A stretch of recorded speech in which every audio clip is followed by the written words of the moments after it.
성경 요한복음 5장 같이 공부하시겠습니다. 요한복음 첫 번째 장면은 이 베데스다 연못에서 그 38년 된 병자랑 예수님과 있었던 어떤 일화, 이 부분이 나오는 것 다 잘 알고 계실 것 같고요. 내용 한번 같이 살펴보겠습니다. 여기 이제 이 베데스다라고 하는 연못이 있는데 여기에는 좀 행각이 5개가 있다고 좀 나와 있죠. 일반적으로 성경에서 이 5이라는 숫자가 의미하는 게 율법을 의미하는 경우가 많아요. 성경은 어떠한 숫자를 배치할 때 좀 나름대로의 의도를 가진 부분들이 있잖아요. 그래서 이 5은 우리 모세 오경이라고 하죠. 그래서 구약에서도 특별히 좀 율법을 좀 지칭하는 경우가 많죠. 그런데 여기서는 이제 이 율법이 가진 어떤 한계와 연약함을 우리가 좀 볼 수가 있어요. 이 많은 병자와 소경과 절뚝발이 그리고 혈기 마른 자들이 이 베데스다 연못 근처에 있다가 여기 보면은 물이 움직이는 것을 기다리고 있다 이렇게 말을 해요. 왜냐하면 가끔 천사가 이 물에 내려와서 물을 움직여주는데 그때 가장 먼저 들어가는 사람은 병이 치료가 돼요. 그러면 우리 이렇게 연못이 있어요. 여기에 이렇게 연못이 있는데 여기 병자가 있어요. 이게 이때 가끔 천사가 와서 이렇게 물을 이렇게 움직여주면 이때 들어가면 병이 치료되는데 이 사람은 병자라 걸을 수가 없어요. 그래서 여기에 갈 수가 없잖아요. 그러니까 자신이 원하고 복을 받고 싶어도 받을 수가 없었던 거예요. 이게 어떤 율법이 가진 한계를 분명히 보여주는 거죠. 뒤에서 제가 써놨을 것 같은데 이래서 여기 38년 된 병자한테 예수님께서 물으시거든요. 네가 낫고자 하느냐? 이렇게 물었을 때 이 사람은 뭐라고 답을 하냐면 물이 동할 때에 나를 못에 넣어줄 사람이 없어 내가 가는 동안에 다른 사람이 먼저 내려가나이다. 다른 사람이 먼저 물에 가기 때문에 자신은 갈 수 없었다는 거예요. 이게 바로 율법이 가진 어떤 한계점인데 율법은 순종을 하면 생명을 약속해주죠.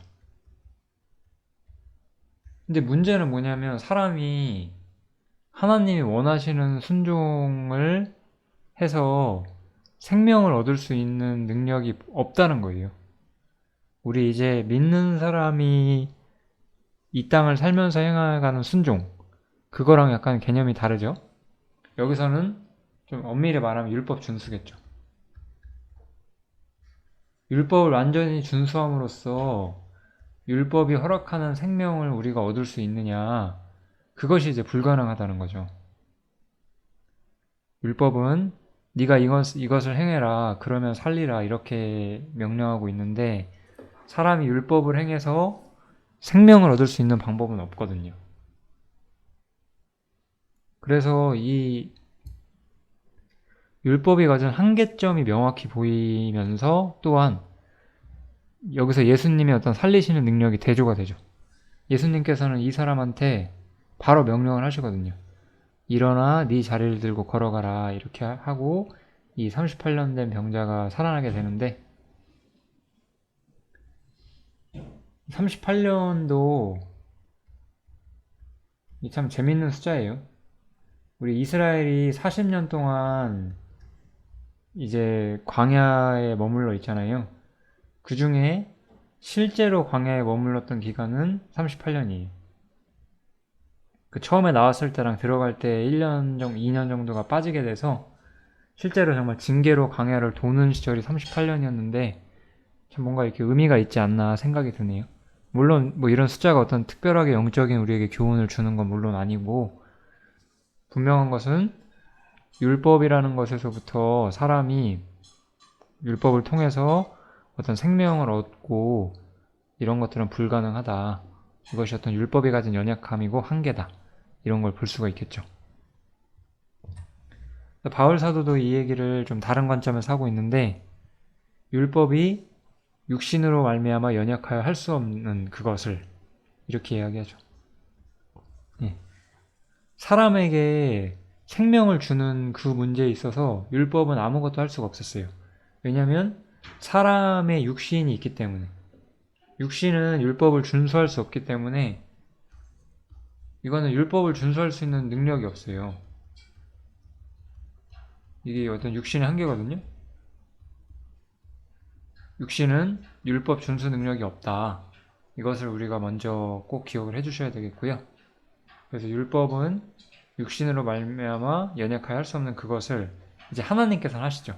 예수님을 통해서. 여기서는 복음과 연합에 대한 모든 진리가 드러나고 있는데 요한복음에서는 그 부분을 다 이야기하진 않았죠. 이거는 로마서에서 따로 이야기를 할 부분이기 때문에 지금은 뭐 자세히 말씀드리지는 않겠습니다. 아무튼 율법이 할 수 없는 그것을 하나님께서 하시는 것처럼 예수님께서는 사람에게 생명을 줄 수가 있죠.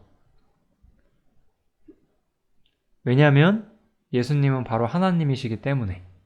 이 이야기가 앞으로 나오는 요한복음 5장의 더 중요한 주제들이죠. 근데 이제 그 중간에 이제 안식일 문제가 좀 다뤄지게 되거든요. 이 안식일 문제는 굉장히 쉽지만 생각할 바가 많은 주제 중 하나예요. 예수님께서 이 사람을 치료해 주신 날이 안식일이었는데, 나오죠? 이 날은 안식일입니다. 그래서 이 사람들이 유대인들이 뭐라고 말을 하냐면 안식일인데 네가 자리를 들고 가는 것이 옳지 않다, 이렇게 말을 하고 있어요. 참 이 사람들 인정머리라는 것이 없는 사람들이죠. 어떤 사람이 무려 38년 동안 병 때문에 고통을 받았어요. 그러다가 이 병이 치유가 됐어요.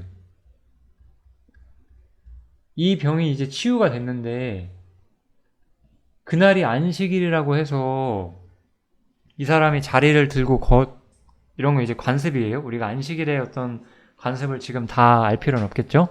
자리를 들고 가는 것이 어떤 율법이라기보다는 이 유대인들이 만든 규례겠죠? 장로들의 유전. 이것에 의해서 어떤 허락이 안 됐었던 것 같아요. 중요한 것은 과연 이것이 옳은 법이냐 이거예요.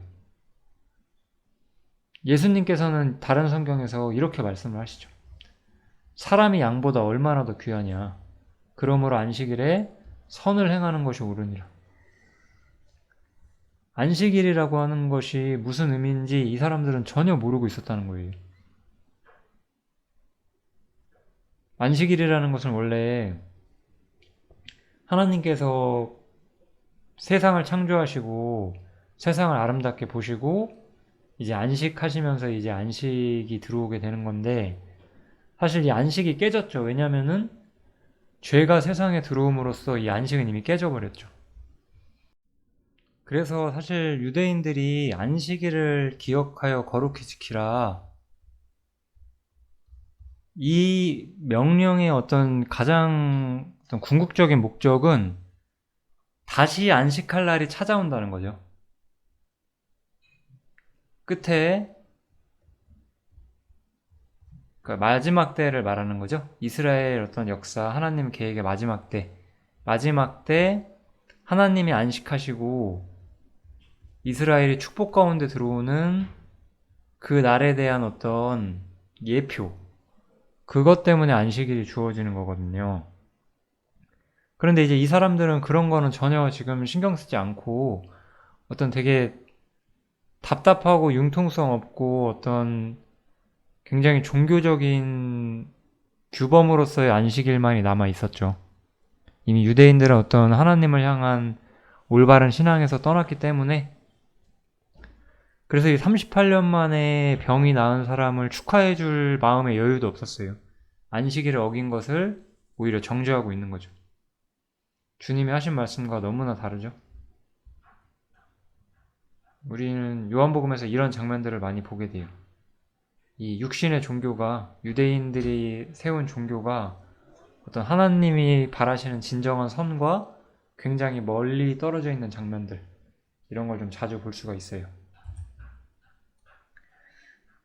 그래서 이 사람들이 또 안식일을 핑계로 예수님을 이제 핍박하기 시작하는 거예요. 안식일에 이렇게 병을 치료하시는 일들을 했다고 해서 유대인들이 예수님을 핍박하게 되죠. 오히려 예수님께서는 이럴 때 물러나지 않으시고 진리를 말씀해 주시죠. 참 이거 멋있는 구절 중 하나예요. 내 아버지께서 일하시니 나도 일한다 하시매. 아까 제가 죄로 인해서 하나님은 안식이 깨졌다고 말씀드렸잖아요. 그래서 원래 안식이 없어요, 지금. 죄가 세상에 들어왔고 하나님께서는 이 문제를 해결하시기 위해서 일하기 시작하셨다는 거죠. 그래서 이 땅의 역사를 유대인들을 부르시고 어떤 하나님의 섭리를 가르치시고 하나님의 계획과 목적을 가르치시고 또 예수님을 이 땅에 보내셔서 구속을 성취하시고 지금 교회를 모으는 일을 하고 계시고 이런 모든 일들이 지금도 이루어지고 있어요. 예수님께서는 그래서 아버지께서 일하시고 있기 때문에 자신도 일한다 이렇게 말씀을 하시면서 예수님 자신이 아버지의 어떤 동등한 어떤 위격을 가지신 분으로 자신을 표현하고 계시죠, 여기서. 아까 제가 말씀드렸다시피 안식이라고 하는 것은 아직 실제로 오진 않았어요. 이건 히브리서 4장에 나오는 구절이고 안식일에 대한 어떤 이해도를 좀 가지시라고 제가 좀 참고를 하려고 여기다 기록을 해놨고요. 이미 그의 안식에 들어간 자는 하나님이 자기 일을 쉬심과 같이 자기 일을 쉬느니라. 여기서 좀 하나 약간 제가 말씀드리고 싶은 건 사람이 저는 예를 들어서 우리 여기 이거를 듣고 계시는 여러 형제님들이 그렇겠지만 우린 이미 죄사함을 받았죠. 우린 이미 하나님의 사람이 됐는데 그럼 우리가 안식에 들어갔나요? 아직 들어가지 않았어요. 안식에 들어간 자는 하나님께서 자기 일을 쉬심과 같이 자기 일을 쉬어야 돼요. 우리 지금 아직 수고하고 있잖아요. 이 세상에서 또 교회 안에서도 수고하고 있죠, 아직. 그래서 진정한 안식은 아직 오지 않았어요. 우리들에게도. 어쨌든 안식이란 것은 이렇게 하나님의 계획대로 온다는 걸 좀 말씀드리고 싶었고요. 이렇게 예수님께서 안식일에 자신이 어떠한 분이신지를 드러냈을 때 오히려 유대인들은 더욱더 예수님을 죽이고자 했죠. 하나님을 자기의 친아버지라고 말씀을 했기 때문에 아까 아버지께서 일하시니 나도 일한다 하시매 그렇게 나왔었죠. 그렇게 나오니까 이들은 더욱더 예수님에 대해 분노하게 되고 어떤 예수님을 죽이고자 어떤 마음을 더 단단히 먹게 되는 거죠. 우린 여기서 저는 이런 생각을 좀 할 때가 있어요. 이 어둠이 깊어지는 곳에서 어떤 예수님의 빛이 더욱더 많이 빛나지 않나 이런 생각이 좀 들 때가 있습니다. 아무튼 좀 이렇게 평이한 내용들이 계속 진행이 되고 있는데요. 요한복음 5장은. 그래서 이 이야기들을 쭉 하시고 나서 이제 예수님께서 중요한 강론을 조금 해주시죠. 그러므로 예수께서 저희에게 이르시되 내가 진실로 진실로 너희에게 이르노니 아들이 아버지 하시는 일을 보지 않고는 아무것도 스스로 할 수 없나니. 여기서 예수님께서는 자신을 아들이라고 부르시면서 아들은 어떻게 행하느냐, 아들은 하나님이 하시는 일을 보지 않고는 아무것도 하지 않는다. 아버지께서 행하시는 그것을 아들도 그와 같이 행한다라고 말을 하죠. 이 구절은 좀 제가 하나만 좀 적어놨는데 두 가지를 우리가 약간 생각해 볼 수가 있어요. 첫 번째는 이 아들은 하나님과 같이 계셨던 분이기 때문에 아들만이 하나님의 뜻을 올바로 알고 있었다는 거죠. 그래서 우리는 하나님의 뜻이 무엇인지를 사실 알 수 없었는데 아들을 때문에 아들이 이 땅에서 사람으로서 행하시는 그분의 삶을 보면서 하나님의 뜻이 이런 것이었구나라는 걸 우리가 볼 수가 있게 됐어요. 이 하나님의 뜻이라고 하는 것은 사실은 굉장히 어려운 주제예요. 원래 대부분 이거를 너무나 많이 오해하고 있거든요. 어떤 이 땅에 일어난 어떤 우연의 일치들 있죠? 그냥 뭐 여호와 이래 같은 거 잘 써먹잖아요. 어떤 환경적으로 갑자기 우리가 필요한 게 딱 채워져요. 그러면 이게 하나님께서 우리에게 해주신 것 같다. 뭐 이런 것도 많이 하고, 어떤 인간들이 어떤 규범을 세워서 이게 하나님의 뜻이다. 이렇게도 말하죠. 근데 그런 것들은 하나님의 뜻이 아니고, 사실 하나님의 뜻은 온전히 우리들 사람들에게 알려질 수가 없었어요. 언제까지? 아들이 오기 전까지요. 예전에는 하나님의 뜻이 우리에게 가려져 있었는데, 우리 사람들에게 하나님의 뜻을 볼 수 있는 어떤 도구가 생긴 거죠. 이 어떤 하나님의 뜻을 우리가 볼 수 있게 해주는 어떤 도구가 생겼는데 그게 바로 아들이라는 거예요. 그래서 아들께서는 하나님 아버지가 하시는 일을 보고 행하시는 거기 때문에 아버지께서 행하시는 것을 아들도 행하고 우리는 아들이 행하는 것을 보고 하나님의 뜻을 헤아릴 수가 있게 되었다는 거죠. 제가 이거 요한일서에서도 이 주제 많이 다뤘었던 것 같은데 우리 강아지가 사람의 생각을 알 수 없죠. 당연하잖아요. 물론 강아지 어떤 면은 사람이 알지 못하는 것, 알 수 있는 부분도 있어요. 근데 그렇다고 해서 강아지가 사람이 생각하는 것만큼 모든 것을 생각하는 존재는 아니잖아요. 사실 동등된 존재가 아니고서는 우리는 알 수가 없다는 거예요. 그래서 하나님의 아들이 이거는 특별히 육신을 입고 오셨다는 것을 의미하는 건데 예수님께서 육신을 입고 이 땅에 오셔서 우리처럼 인생을 살아가실 때 우리는 예수님께서 살아가신 방법을 보고 하나님의 뜻이 무엇인지를 좀 알게 됐다는 거죠. 그리고 제가 아까 두 가지를 생각해 볼 수 있다고 했잖아요. 또 하나는 이 아들이 하셨던 어떤 순종을 우리가 생각해 볼 수 있지 않나. 그냥 그것도 생각해 볼 수 있을 것 같아요. 그렇지만 여기서 가장 좀 눈에 띄는 부분은 아들이 행하시는 삶을 보고 우리는 하나님의 뜻을 헤아릴 수 있게 되었다. 그 부분이고요. 그리고 이 아들은 또한 권위를 가지고 있잖아요. 그래서 아버지께서 죽은 자들을 일으켜 살리신 것 같이 이것도 아들이 하나님이 하시는 일을 보았기 때문에 할 수 있는 거죠. 아들도 자기의 원하는 자들을 살리느니라.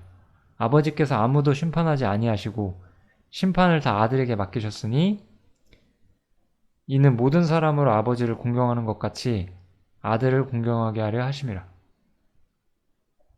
이제 이 아들에게 하나님께서는 그 심판하는 권위까지도 맡겨주신다는 거예요. 이게 이제 왜 맡겨지는지는 제가 뒷부분에서 조금 더 말씀을 드려볼게요. 여기서는 심판을 맡겼다는 것보다는 요건 이 살리시는 것. 이게 아버지께서 원하시는 하나님의 뜻이었잖아요. 디모데전서에 보면 하나님께서는 모든 사람이 구원을 받으며 진리를 아는 데 이르기를 원하시느니라 이런 표현이 있죠.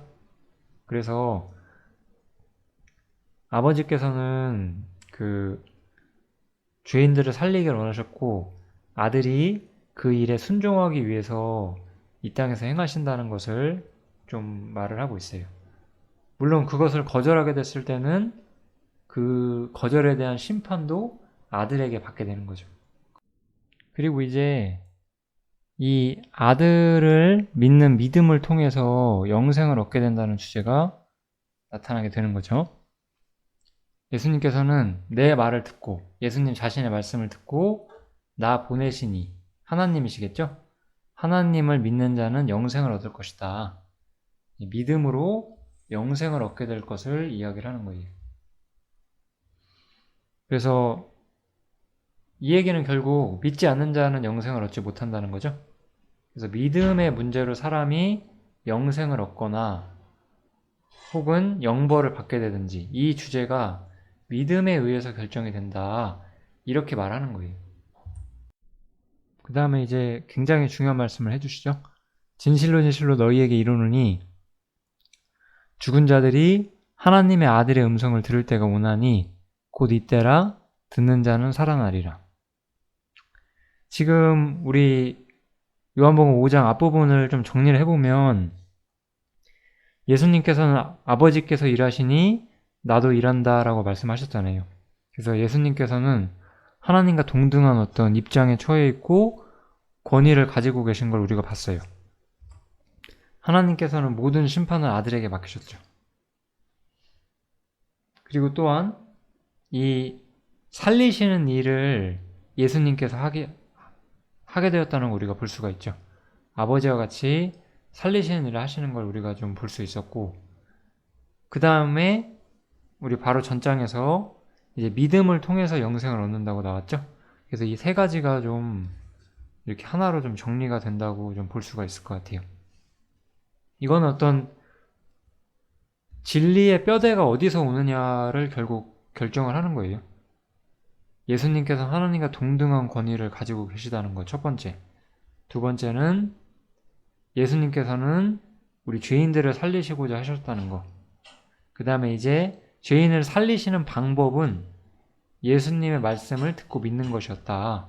이것을 분명하게 증거해주면서 이제 하나님의 아들의 음성을 들을 때가 오나니 이때라 듣는 자는 살아날 것이다 라고 이야기를 하죠. 이것은 우리 영혼이 소생하는 거죠. 허물과 죄로 죽었던 우리들이 하나님의 말씀을 듣고 거듭나게 되고 생명을 소유하고 하나님을 올바로 믿게 되는 것, 이것을 말씀을 하는 거 충분히 다 잘 아실 수 있을 것 같습니다. 근데 이제 아까 제가 심판하는 권세 또한 아들이 맡고 있었다고 했잖아요. 그래서 이 요한복음 5장은 결국 아들이 어떤 존재이냐를 설명하는 거예요. 우리 요한복음에서 아들은 생명을 주시는 분이었어요. 그죠? 근데 자기가 원하는 자에게, 하나님께서 원하시는 자들에게 하나님의 뜻을 알고 하나님의 뜻을 세상에 보이시는 분인 걸 알 수 있었죠. 그 다음에 하나님께 권위를 받아서 생명을 주거나 심판하는 권세를 가진 분이었고, 또 이제 이 아들을 영접함으로써 사람들은 구원을 받게 되는 것. 이런 아들이 어떤 존재인지, 아들이 어떤 분이신지를 굉장히 좀 여러 가지 측면에서 설명을 해주는 것이 바로 요한복음 5장이다. 이렇게 생각을 하시면 될 것 같습니다. 그래서 여기서는 아버지께서 자기 속에 생명이 있음 같이 아들에게도 생명을 주어 그 속에 있게 하셨고, 또 이거는 이제 하나님의 아들로서의 측면이었죠. 생명을 가지고 이 땅에 육신을 입고 오신 부분.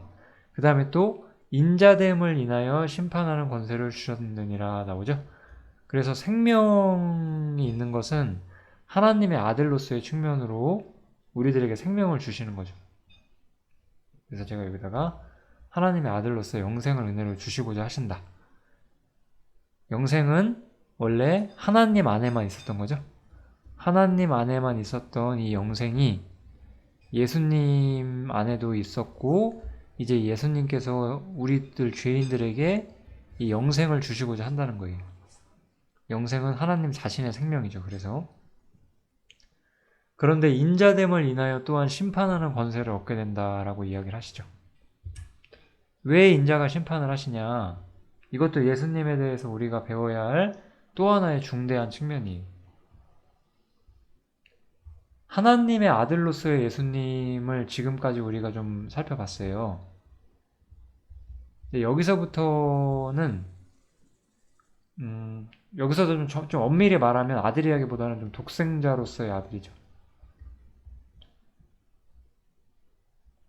이 하나님의 아들은 이스라엘의 메시아로도 많이 쓰이죠. 이거랑은 좀 다른 개념으로 쓰였다는 거예요. 그리고 이제 이거랑은 또 전혀 별개로, 이 두 가지랑은 또 별개로 인자이신 예수님이 주제로 나오게 돼요. 이 인자이신 예수님을 거절했기 때문에 심판을 받는 거거든요. 왜냐하면 인자는 이 땅에 육신을 입고 오신 분이셨어요.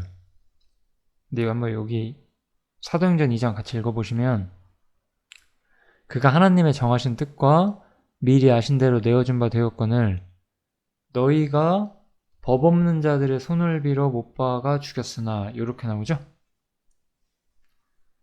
예수님께서 이 땅에서 죽으시는 것은 물론 하나님의 뜻을 성취하기 위하신 어떤 측면이 있어요.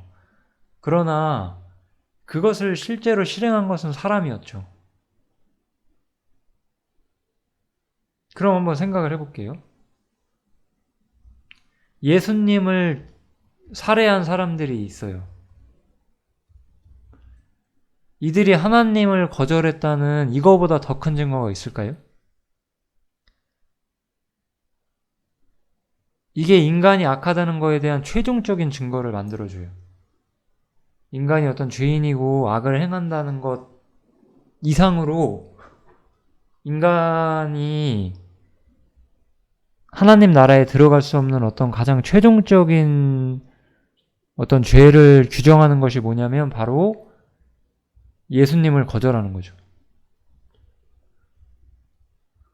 우리는 아까 맨 처음에 봤다시피 어떤 점에서 우리는 선을 하나님의 계명을 완벽히 율법을 완벽히 준수할 수 있는 사람들이 아니잖아요. 근데 그 이유 때문에 우리가 심판을 받는다면 우리는 무능력해서 심판받을 수밖에 없다. 이렇게 말할 수밖에 없겠죠. 그런데 우리가 사람이 심판을 받는 가장 큰 이유는 무엇이냐? 바로 아들을 영접하지 않았기 때문이라는 거예요. 이제 심판과 영생이라는 어떤 왜 하나님께서는 사람을 심판하실 때 예수님을 믿느냐 믿지 않느냐를 가지고 영생과 영벌을 정하시느냐? 우리는 다 그렇게 믿잖아요, 기독교인들은. 근데 왜 그렇게 정하실 수밖에 없었느냐라는 주제를 좀 생각을 여기서 할 수 있는 거예요. 왜냐하면 우리가 어떤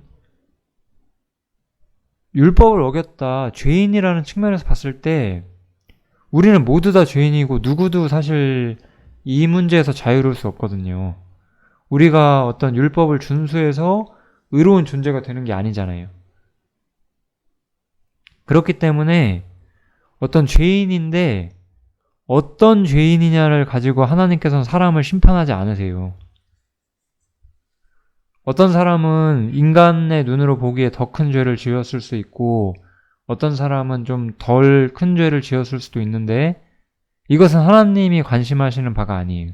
왜냐하면 하나님께서는 어차피 추호만한 어떤 호리만한 죄에도 용납하실 수 없거든요. 하나님은 완전히 거룩하시기 때문에. 이것이 하나님이 악을 용납하시기 때문이 아니라 악을 용납하실 수 없기 때문에 그렇다는 건 좀 기억해 주셔야 돼요. 인간들은 쉽게 그렇게 말하죠. 저 사람은 착하고 저 사람은 나쁜데 둘 다 지옥이라니 불공평하지 않냐. 그게 아닌 거예요. 하나님의 입장에서는. 하나님 앞에서는 작은 죄라는 것이 없어요.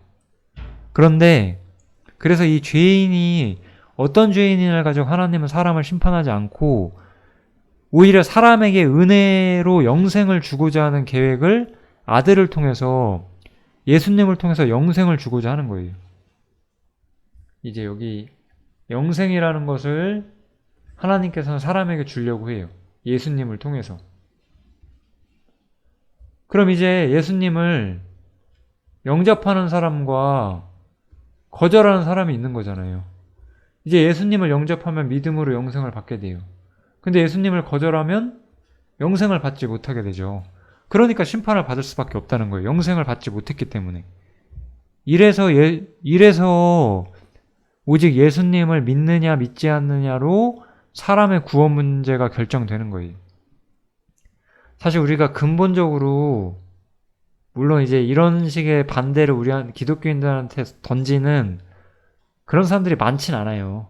그런데 왜 기독교라고 하는 것은 다른 어떤 것들은 다 중요하게 생각하지 않고 예수를 믿느냐 안 믿느냐를 가지고 모든 걸 평가하려고 하냐, 그건 너무 잘못된 관점이 아니냐, 이렇게 말할 때가 있는데, 우리가 요한복음 5장 가만히 논리 따라와 보면 절대 그렇지 않다는 거예요. 사람은 다 죄인인 상태에서 이 문제로부터 해결되려면 영생을 얻어야 되는데, 영생을 주실 수 있는 분이 예수님밖에 없다는 거예요. 그래서 예수님을 영접함으로써 영생을 얻던지, 예수님을 거절하고 영생을 얻지 않든지, 이 두 가지 방법밖에 남아있지 않다는 거예요.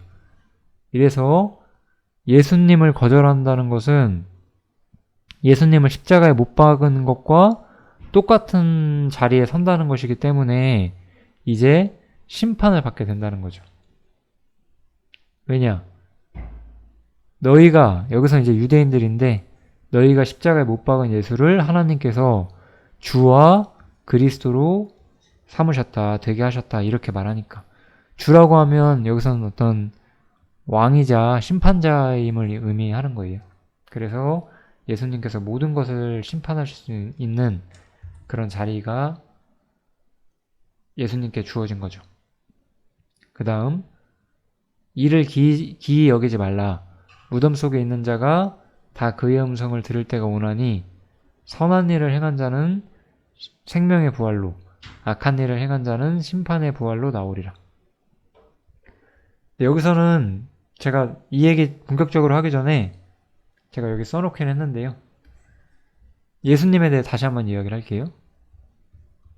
우리 예수님만이 영생을 주실 수 있으시고, 이제 예수님 좌편에는 이제 거절하는 사람들이 있다 치고요. 우편에는 이제 영접하는 사람들이 있다고 했을 때요.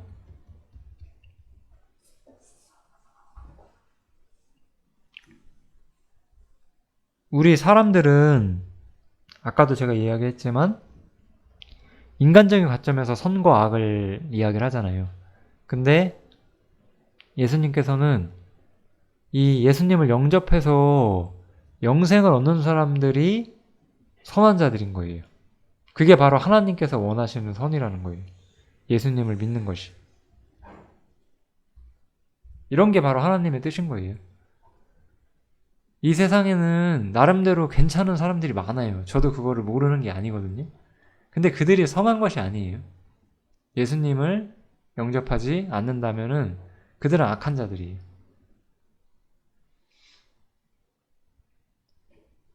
왜냐? 진정한 의미의 선은 우리의 어떤 완전한 선을 가지셨던 하나님과 동등한 존재인 예수님을 받아들이는 것 외에는 이 세상에 진정한 선이란 건 없기 때문에. 왜냐? 사람은 다 죄인이고 하나님의 심판을 피해갈 만큼 의로운 사람이 없다는 거예요. 사람은 다 죄인이고 의인이 없는 상태잖아요. 이런 상태에서 이미 타락한, 이걸 인간이 타락했다고 하죠. 이미 타락한 사람들 사이에서 조금 괜찮은 사람, 덜 괜찮은 사람을 나누는 것은 아무런 의미가 없다는 거죠. 이런 상태에서 완전히 다른 하나님으로부터 온 생명을 가진 예수님을 받아들이냐 아니냐, 이것이 중요한 것이고,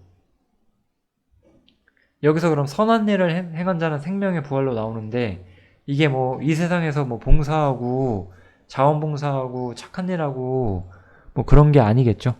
여기서 선한 일을 행한다는 것은 주님을 영접하는 거죠. 주님을 받아들이겠다는 거예요.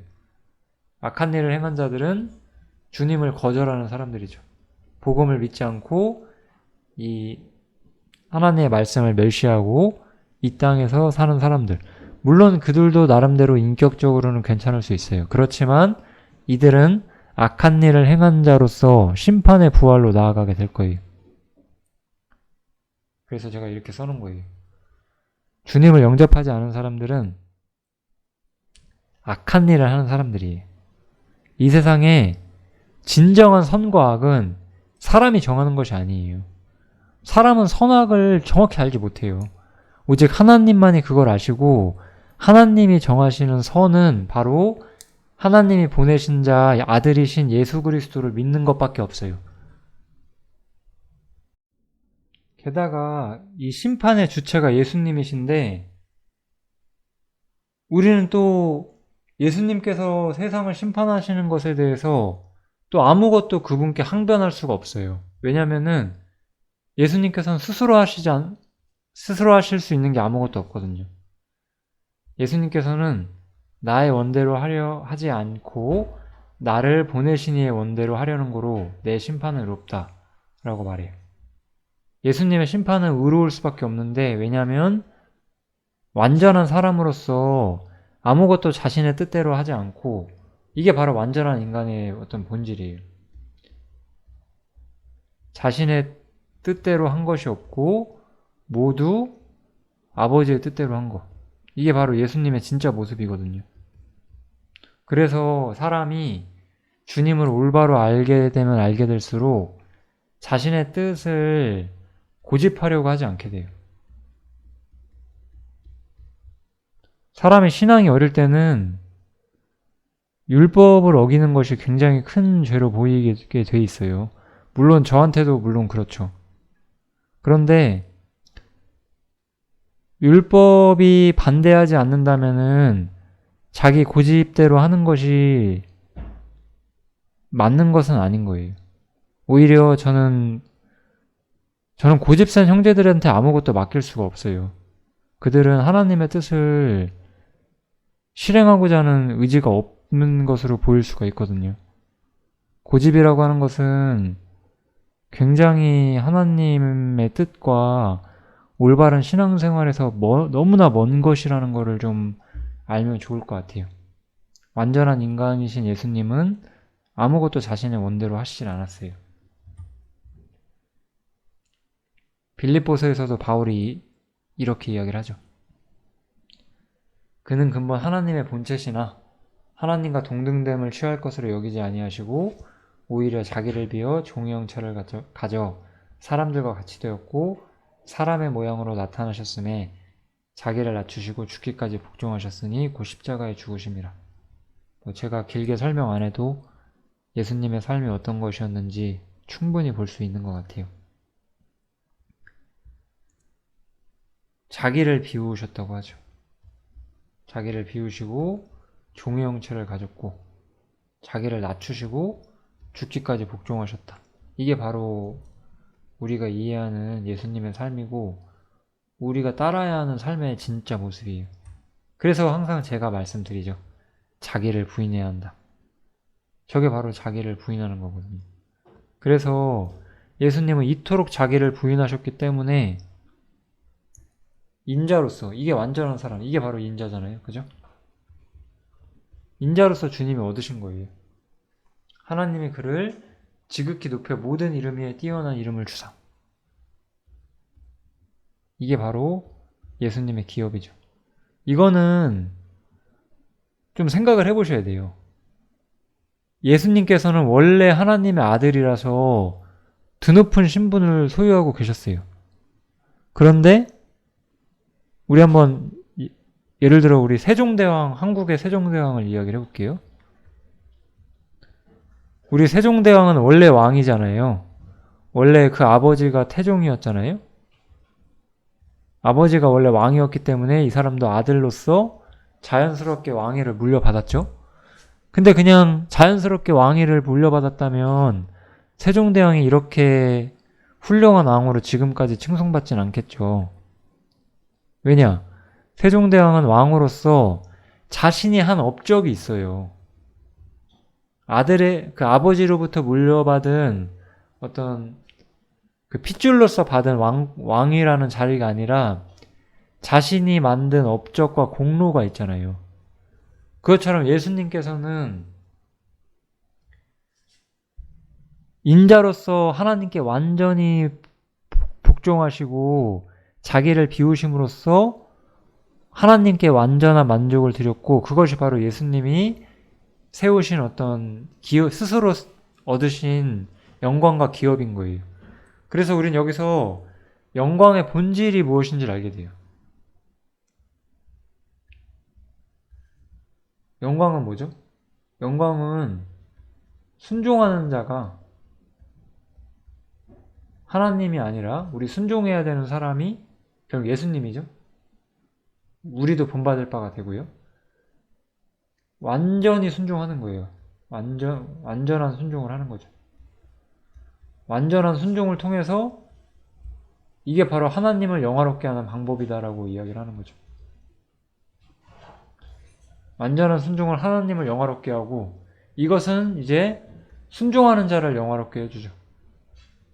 이게 바로 성경에 나오는 어떤 영광과 순종을 설명하는 방식인 거예요. 그래서 이렇게 완전한 사람으로서 예수님이 순종하고 복종하셨기 때문에 하늘에 있는 자들과 땅에 있는 자들과 땅 아래에 있는 자들과 모든 자들로 모든 무릎을 예수의 이름에 꿇게 하시고, 이걸 가능하게 한 것이 바로 예수님 자신의 죽기까지 한 순종과 복종 때문이라는 거죠. 여기는 이제 예수님의 위격과 영광에 대한 어떤 증거, 그것들이 여러 가지가 있는데 그 부분을 이제 설명하기 시작을 하거든요. 그래서 첫 번째로는 내가 만일 나를 위하여 증거하면 내 증거는 참되지 아니하되, 예수님 스스로 자신에 대해 증거한다면 그것은 참되지 않겠지만, 사람이 우리가 자기 자신이 자기를 어떻다 이러면은 일반적으로 그런 게 참될 수 없잖아요. 그러니까 그런 뉘앙스로 말씀하시는 거예요. 물론 예수님께서는 스스로 자신을 증거해도 참되시겠지만, 그냥 보편적인 인간이라는 측면에서 스스로 자신을 청구한다든지 스스로 자신이 어떻다라고 말할 때 그것이 참되지 않을 것이지 않겠는가, 이런 투로 말씀을 하시면서 나를 위하여 증거하신 이가 따로 있으니 나를 위하여 증거하시는 그 증거가 참인 줄 아노라, 이렇게 말씀을 하시는 거예요. 그래서 여기서 나를 위하여 증거하시는 이라 함은 당연히 하나님이시겠죠. 예수님이 가진 이 위격과 영광들, 우리 예수님에 대해서 여기 요한복음 5장에서 어떤 생명을 주시는 분, 영생을 주시는 분이고 인자로서 심판하시는 분이고 하나님과 동등된 자시고 뭐 이런 여러 가지 증거들을 봐왔잖아요. 그런데 이 모든 것들을 증거하시는 분이 바로 하나님이시다라고 이야기를 하는 거죠. 하나님께서 나를 위하여 증거하시고 그 증거가 참인 줄 안다라고 말씀하시는 거예요. 그래서 제가 하나님께서 예수님이 어떤 분이신지를 친히 증거하신다 이렇게 말을 한 거고, 이 말은 굉장한 담대함이 있는 거예요. 왜냐하면 우리는 이 복음서의 장면을 우리가 생각을 해봐야 되는데, 예수님은 이때 한 육신을 입고 오신 한 사람으로서 살고 계신 거잖아요, 지금. 육신을 입고 있는 어떤 사람이 내 자신이 바로 하나님 자신이다라고 주장하고 있는 거예요, 어떤 사람이. 여기서 중요한 거는 믿는 사람들은 이 예수를 보고 예수님께서 바로 하나님께서 보내신 자시고 하나님의 아들이시라는 것을 볼 수 있었겠지만, 거절하는 사람들은 그냥 예수님을 하나의 사람으로 받고 자기들 눈에 밟히는 되게 죽이고 싶은 그런 사람으로 보였었겠죠. 그런 상황에서 이 예수님께서는 나의 진실됨과 나의 영광을 증거하시는 분이 바로 하나님이다라고 말하는 거예요. 그럼 이것은 믿는 사람들한테는 너무나 당연하고 아멘이 되는 말이겠지만, 믿지 않는 사람들한테는 더욱더 분노를 불러일으키는 말이 될 수밖에 없잖아요. 여기서 이제 예수님이 가진 어떤 담대함과 어떤 하나님과 어떤 연합되어 있는 위치에서의 어떤 자신감? 이런 것들을 우리가 당연히 볼 수가 있겠죠. 이거는 우리들의 삶에서도 어느 정도 교훈이 되는 부분이 있어요.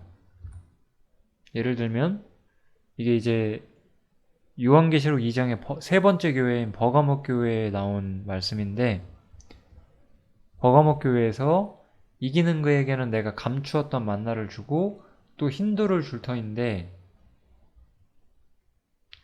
흰돌은 이거는 고대의 어떤 투표를 할 때 쓰는 거예요. 힌두는 어떤 찬성이나 지지 투표를 할 때 쓰는 거거든요. 그래서 여기서 예수님께서 그들에게 힌두를 준다라고 하는 것은 여기서 이기는 자는 이 신자들을 말해요. 가짜가 아니라 진짜 믿는 사람들. 이들에게 힌두를 준다는 것은 이들이 참된 신자임을 하나님께서 친히 증거하고 계시다는 거죠. 그래서 이거는 우리도 예수님처럼 어느 정도 말할 수 있어요. 물론 우리는 예수님처럼 완전하지 않지만 여기 있는 것처럼 내 안에 하나님의 생명이 있고 나는 하나님과 함께 영원히 살 것이다. 그리고 이것의 참됨을 증거하는 것은 내가 아니라 바로 하나님이시다라고 나도 말할 수 있잖아요. 저도 말할 수 있고 우리 형제님들도 말할 수 있겠죠. 우리는 이렇게 우리가 가진 신앙과 하나님과의 연결 관계에 대해서 담대히 말할 수 있는 거죠. 그래서 예수님께서도 자신에 대해서 스스로 말하는 건 참되지 않겠지만 나를 위하여 증거하신 이가 있다. 하나님께서 나를 위하여 증거하신다. 이렇게 충분히 말씀하실 수 있었던 거죠. 이렇게 첫 번째 증거가 나오고 두 번째 이제 요한의 증거죠. 요한은 여러모로 진리를 말하는 사람이었어요. 요한은 참된 이스라엘의 어떤 선지자 중 한 명이었죠. 요한은 이스라엘 민족들에게 진리를 가르쳤고 회개하고 하나님께 돌아와야 되는 것, 올바른 것들을 가르쳐 왔어요.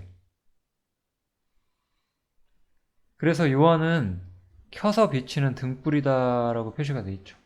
요한은 등불이었어요. 그래서 너희가 어떤 일시에 짧은 시간 동안 그 요한의 곁에서 그의 말씀을 배우고 그가 가르치는 것을 배우기를 즐겼다라고 말을 하는 거죠. 그러나 내게는 예수님께는 더 큰 증거가 있다는 거예요. 요한의 증거보다 더 큰 증거가 있다. 그것은 아버지께서 내게 주사 이루게 하시는 역사, 곧 나의 하는 그 역사가 아버지께서 나를 보내신 것을 나를 위하여 증거하는 것이오. 이게 뭔지는 좀 우리가 쉽게 생각할 수 있겠죠? 예수님께서 십자가에서 구속을 성취하시고 죽으시고 부활하시고 영광을 얻으시고 이런 모든 진리들이 다 포함되어 있는 개념이겠죠. 그래서 요한은 어떤 등불로서 그 진리의 일부를 선포하는 사람이었지만 예수님께서는 이렇게 선지자처럼 어떤 지식을 선포한다기보다는 어떤 진리를 입으로써 선포한다기보다는 물론 예수님께서 많은 것을 말씀으로 가르치셨지만 그것보다 더 확실한 증거는 예수님께서 이 땅에서 행하시는 일이다 이거죠. 이게 바로 예수님의 증거가 요한의 증거보다 더 확실하고 큰 증거로서 좀 제시가 되고 있어요. 여기서 다시 한번 이제 아버지 하나님께서 예수님 자신을 위하여 친히 증거하셨다는 말씀을 하고 계시죠. 아까 부분에서는 아까 제가 두 가지 다 이야기했는데 그 중에서도 제가 좀 우리 신자가 우리 믿는 사람들이 하나님께 비밀한 어떤 지지를 받을 수 있다라는 것, 예수님께서도 그런 담대함을 가지고 그렇게 말씀하셨다는 것을 좀 강조했다면 여기서는 아버지께서 하나님께서 친히 주님을 위하여 증거하실 때 이들, 특별히 믿지 않는 유대인들은 전혀 하나님의 음성도 듣지 못했고 그 형용도 보지 못하는 사람들이었고 그리고 이들에게는 말씀이 정말로 마음속에 거하지 않았기 때문에 참다운 신앙이 없었기 때문에 그의 보내신 자를 거절하게 되었다라는 거죠. 이걸 좀 제가 그림으로 좀 생각을 해보면 예수님이 계셨고 예수님께서는 하나님의 생명을 갖고 계셨어요. 그렇기 때문에 하나님께 어떤 이렇게 증거를 받고 계신 거죠. 여기 좀 지지라는 말이 좀 더 자연스럽지만 그냥 성경에 있는 증거라는 단어를 이렇게 써볼게요. 그러면 이제 믿는 사람들은 말씀이 안에 거해요. 말씀이 거하기 때문에 이 예수님 안에 있는 어떠한 신성을 보고 하나님께서 보내신 분이라는 걸 믿을 수밖에 없었다는 거죠. 그렇지만 이 믿지 않는 유대인들은 말씀이 그들 안에 없었기 때문에 하나님께서 보내신 분도 알아보지 못했다는 거예요. 그래서 이건 유대인들의 어떤 실제적인 문제였죠. 너희가 성경에서 영생을 얻는 줄 생각하고 성경을 상고하거니와 이 성경이 곧 내게 대하여 예수님에 대하여 증거하는 것이다. 그러나 너희가 너희가 영생을 얻기 위하여 내게 오기를 원하지 아니하는도다. 유대인들은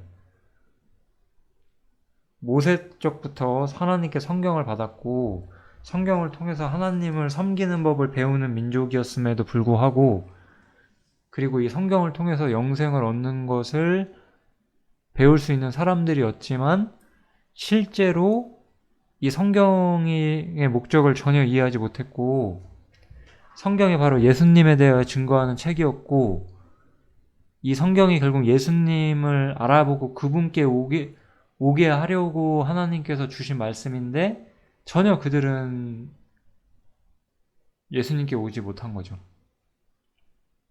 이거는 로마서에 있는 말씀이죠. 이렇게 나온 것처럼 유대인들이 그나마 이방인보다 나은 점이 있다라고 했을 때 그거는 그들이 하나님의 말씀을 받았었던 것밖에 없었잖아요. 엄밀하게 말하면 뭐 율법이나 뭐 계명이나 제사 전부 다 이 말씀의 어떤 파생돼서 나온 것들이니까 그러니까 결국은 이들이 말씀이 가진 진정한 유익인 말씀이 가진 진정한 목적인 예수님을 알아보지 못했다는 것은 이들에게 말씀이 전혀 힘이 없고 이들에게 아무런 가치가 없었다는 거죠. 그래서 이 사람들은 결국 자신들이 가진 특권을 활용하지 못했고 성경을 통해서 예수님을 보지 못했고 그 마음속에 말씀이 없었기 때문에 예수님을 거절하는 자리까지 내려가게 된 거죠. 이게 유대인들의 모습이었어요. 주님께서는 이러한 유대인들의 모습을 보고 이번에는 믿지 않는 사람들은 그 안에 말씀이 없죠. 이들은 안에 말씀이 없었어요. 그래서 이들은 예수님을 봐도 알아보지 못했고 예수님께서 아버지 이름 왔을 때 거절했고 여기서 다른 사람이 자기 이름으로 오면 영접하리라 이것은 이제 적그리스도를 예언하는 말씀이에요. 그래서 이들은 예수님이 아니라 사단과 적그리스도를 영접하게 될 것이라고 이렇게 예언을 하시는 것이었고 여기서 되게 좀 사람의 어떤 본질을 이야기를 하죠. 너희가 서로 영광을 취하고 유일하신 하나님께로부터 오는 영광을 구하지 아니하니 어찌 나를 믿을 수 있느냐. 이렇게 이들이 정말 마음속에 하나님 사랑하는 것이 없다는 걸 주님은 아셨어요. 그래서 여기 제가 생략해놨는데 제목에 써놔가지고 다만 너희 속에 하나님을 사랑하는 것이 없는 것을 내가 알았노라 이렇게 예수님 말씀하셨죠. 이들은 실제로 하나님을 사랑하는 것이 없었고 어떤 종교 같은 것들을 통해서 자신의 어떤 유익과 뭐 사람들에게 어떤 높임받는 걸 좋아하고 그런 것들도 있었겠죠. 그런 진정한 신앙을 추구하지 않았고 거짓을 추구했고 이들은 결국은 주님이 아니라 마귀, 적그리스도를 영접하는 사람들이 되겠죠. 이런 식으로 이제 요한복음 5장이 좀 진행이 계속되고 있어요. 이제 이 마지막 부분에 거의 다 왔는데요. 그래서 이제 예수님께서는 내가 아버지께 너희를 고소할까 생각하지 마라 이렇게 말씀하시거든요. 오히려 너희를 고소할 자가 있는데 그것이 바로 모세다라고 이렇게 예수님은 말씀을 해주세요. 너희가 만약에 모세를 믿었다면 또 나를 믿었을 것이다. 이것도 아까 그런 똑같아요. 이들 마음속에 이 믿지 않는 사람들 속에 말씀이 있었다면 이 사람들은 모세도 받아들이고 있었겠죠. 그죠? 그랬으면 또한 예수님도 알아볼 수 있었다는 거예요. 그러니까 여기서 예수님께서는 굉장히 중요한 말씀을 하고 계신데, 지금 여기 유대인들이잖아요. 여기 대부분 지금 주제가. 유대인들은 이 구약의 말씀을 그들이 잘 믿고 있다고 주장하는 사람들이잖아요. 그런데 예수님은 뭐라고 하시죠? 너희들은 말씀을 실제로 전혀 믿고 있지 않다 라고 말씀하시는 거예요. 너희가 나를 거절한다는 것은 너희가 말씀이 없고 너희는 구약 시대 때 이 구약 성경도 잘 알지 못하고 실제로 구약 성경에서도 하나님을 경외하지 않는 그런 상태의 사람들이다. 그렇게 이야기를 예수님은 하시는 거죠. 그렇기 때문에 너희를 심판하는 것은 내가 아니라 바로 모세다. 모세의 율법이 너희를 심판할 것이다. 이렇게 여기서 이야기를 해주시는 거예요. 이거는 저한테는 굉장히 좀 중요한 게 다가오는데 우리 들으시는 분들도 그렇게 생각해 주시면 좋을 것 같아요. 이것은 뭘 의미하냐면 우리가 이렇게 이야기를 나눠보면 그러니까 내가 이런 부분은 믿어요 라고 하는 사람들이 많아요. 그러니까 성경에 어떤 전체적인 틀이 있을 때 예를 들어 이제 나는 구약과 어떤 율법은 잘 믿고 잘 따르려고 해요. 근데 이제 신약에 나오는 이러한 새로운 진리들은 뭔가 좀 저랑 안 맞아요. 뭐 이런 식으로 이야기를 하는 사람들이 있다는 거죠. 근데 이거는 어떤 사람의 어떤 일관성을 말을 하는 거예요. 구약, 신약, 신약에서 이제 주님 자신에 대한 예수님에 관한 내용, 그 다음에 이제 교회에 관한 내용. 예를 들어 이런 게 있다고 쳐볼게요. 그러면은 어떤 사람이 나는 이 진리와 이 진리는 내가 믿고 있는데 교회가 이렇다는 건 난 좀 아닌 것 같다. 뭐 이런 식으로 말할 수가 있다는 거죠. 그러니까 어떤 제가 굳이 말하는 예를 들면 주제에서 저는 교회는 하늘에 속했다는 측면에서 모든 걸 알려주고요. 예수님은 인자로서 영광을 얻으셨다는 걸 제가 많이 이야기를 할 거예요. 그러니까 이제 예수님은 인자이면서 또한 이제 하나님의 아들로서 생명도 주시잖아요. 그러니까 저는 이제 이렇게 가르친다고 했을 때 이제 예를 들어 어떤 기독교인들은 여기서 이제 이런 식으로 이야기를 하죠. 나는 구약과 이 구세주로서 특별히 아들 이거 우리 구주로서의 예수님이죠. 이 부분까지는 내가 잘 믿는다.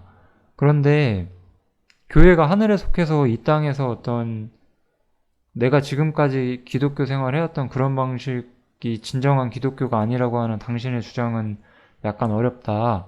뭐 이런 식으로 반응하실 수가 있다는 거예요. 그런데 그럴 수 없다는 거예요. 왜냐면은 어차피 사실 중요한 건 뭐냐면 이거나 다 말씀에서 오는 거예요. 똑같은 말씀에서 온다고요. 내가 이것은 받아들이면서 이것은 거절할 수가 없다는 거예요. 오히려 그래서 이 신약에 있는 진리들을 어떤 사람이 거절할 때 그 사람이 구약 성경도 자기 맘대로 믿고 있는 것은 아닌가. 우리는 오히려 그런 생각을 좀 더 확실하게 해볼 수가 있죠. 그렇잖아요. 모세를 믿었으면 예수님도 믿었을 거라는 거예요. 모세를 믿었으면 예수님도 믿었을 것이고 교회에 대한 바울의 진리도 믿을 수밖에 없다는 거죠. 교회에 대한 바울의 진리를 믿지 않는다는 것은 이 예수님에 대한 것도 믿지 않는 부분이 있다는 거고 결국 모세도 믿지 않을 수밖에 없다는 거죠. 굉장히 좀 말씀에 대한 어떤 일관성을 우리가 좀 볼 수가 있죠.